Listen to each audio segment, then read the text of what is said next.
Well, hello there. It's that time again. Yes, it is. Time for the blog that truly blazes. Here on this rainy Sunday afternoon, the 28th of August of 2016.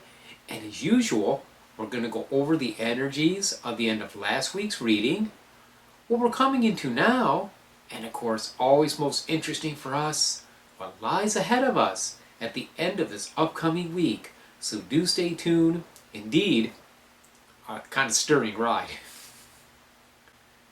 That's right. The first card is the last card of the previous week's reading, and this card for us was the Seven of Wands. Now the Seven of Wands, or was it the Five of Wands? Okay, it was either the 5 or the 7. Now I'm starting to have a brain fart here. That's okay. It doesn't matter. Either way. Oh, it was the 5 because it was strife. Yes, that's right. Strife, 5 of Wands, struggling, having a hard time with something, overcoming obstacles. Now, as I explained in last week's reading, this is strictly temporary state of affairs. I didn't see it as a terrible thing. I saw it as a matter of overcoming challenges. You know, because life is not easy, and it's not meant to be. We're here on Schoolhouse Earth to learn some lessons. We don't do that without some opposition. We don't accomplish that without some friction. Okay, so it doesn't have to be a major deal, but there's going to be some friction in our lives at times that we have to deal with. And you may have found yourself needing to overcome some things that were difficult for you. Now, where this does become a problem is if we don't learn the lesson or we refuse to let go of something, then it starts to become an issue, as we see in the next card. Yes, the next card, the card for the present, is the Seven of Cups. Seven of Cups is entitled Debauch. Ooh. And attributed astrologically to Venus in Scorpio.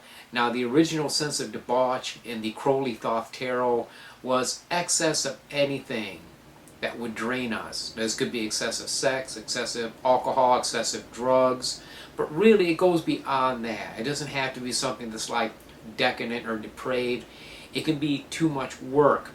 It can be too much effort put into something that's not paying us back, that's not giving us the results that we seek, or holding on to a situation that is draining to us. It's not worth it. It's time to let it go. It's time to release it. So this doesn't mean we're going to have a yuck week, though we will have a couple challenges. Now we're going to have Mercury going retrograde on this coming Tuesday. It'll go retrograde in the sign of Virgo, which is a sign that's good for it, but retrogrades are not a good time for signing contracts.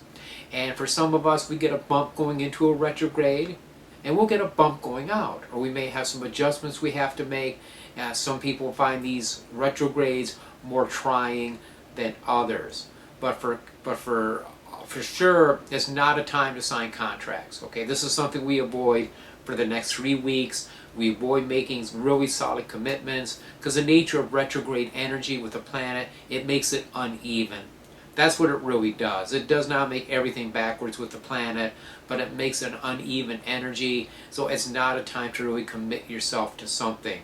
And then as the week progresses, on Thursday, the 1st of September, we are going to have a new moon. However, we're also going to have a solar eclipse. And I consider these sort of like an energy disruption. It's not a time certainly to do magic. It's not a time for major energy working. It's just something you just go through. And then after that, we're in new moon. Things are waxing. Things are increasing. And then it's a good time. And as we'll see at the end of the week, we'll make some decisions, though, that are going to change things for us and put things in a different perspective.